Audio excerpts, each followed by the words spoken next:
Fini. Rapport de la Cour des comptes. Entité politique publique, l'ordre des médecins. Eh bien écoutez, on va y aller. Alors on vous invite à regarder, c'est consultable sur internet, sur la courdescomptes.fr. Regardez. Alors on parle de quoi? De grands désordres comptables et de gestion, de missions administratives inégalement exercées, un manque de rigueur dans le traitement des plaintes et une justice disciplinaire marquée par des dysfonctionnements. Alors qu'est-ce que ça veut dire? Il y a 5 points qu'on a relevés. Premièrement, une comptabilité insincère, page 45 du rapport complet. Deuxième point, une rémunération déguisée, des bénévoles indemnisés, merci de ne pas prendre la tête, des bénévoles indemnisés, page 35. Bah, on peut prendre ta tête si tu veux, citoyen. Troisième point, des liens d'intérêt entre corps médical et Big Pharma. Là, on parle de corruption.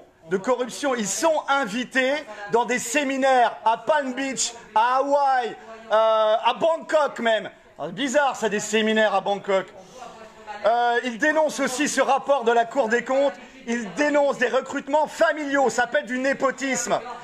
Donc, ces 4 points-là, entre la comptabilité insincère, quand ils arrivent à avoir de la comptabilité, parce qu'il s'avère que certains départements, parce que le Conseil national de l'ordre des médecins est divisé en départements, certains départements ont fait disparaître leur comptabilité. Donc la Cour des comptes n'a même pas pu l'auditer. Mais dans les départements qui ont encore une comptabilité, ils ont vu des extravagances et un système mafieux. Par exemple, des médecins, le Conseil national de l'ordre des médecins en local, qui achètent des biens immobiliers surévalués à des SCI qui appartiennent au président local de l'ordre des médecins et à sa femme.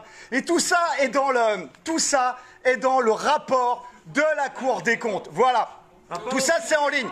Et donc là, on est sur la dénonciation. Non. Reste avec nous, l'ami, il n'y a pas de souci, On n'a rien dégradé. Non, on n'isole pas, il n'y a pas de... On est en train de dénoncer, en fait. Non, on vous suit nulle part. On finit, on en a pour 5 minutes, on lit notre texte et on vous suit. Ne vous inquiétez pas, voilà. Tous ensemble, 5 minutes. Le fait que l'ordre des médecins a empêché les médecins de prescrire des traitements pour les personnes atteintes du Covid-19. Liberté de prescription pour les médecins. Sans syndicat. On est des citoyens, nous, monsieur. Mais on sort dans 5 minutes tous ensemble. Ici, les personnes qui se servent de l'intérêt public pour s'en mettre plein les poches. Ne parlez pas de poche, elles sont encore ici.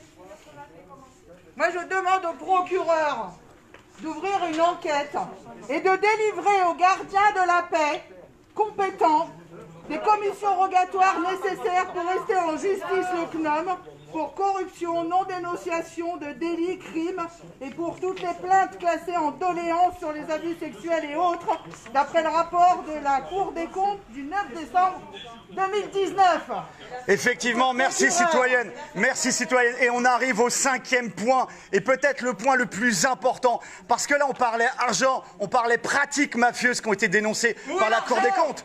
Certes, parce que les gars, ils sont à 85 millions d'euros annuels de cotisations obligatoires. Et il faut savoir que le président, comment il s'appelle le président? Patrick Bouet, son secrétaire général, émarge à plus de 9 000 euros par mois. Ok, mais tout ça c'est que du pognon. Le plus grave, c'est qu'il y a de la couverture de médecins condamnés au pénal pour abus sexuels et harcèlement sexuel. Ça, c'est le plus grave. C'est à la page 105, du rapport de la Cour des comptes. Vous couvrez, oui, vous monsieur, vous madame, vous faites partie d'une structure qui couvrez des prédateurs sexuels. Alors,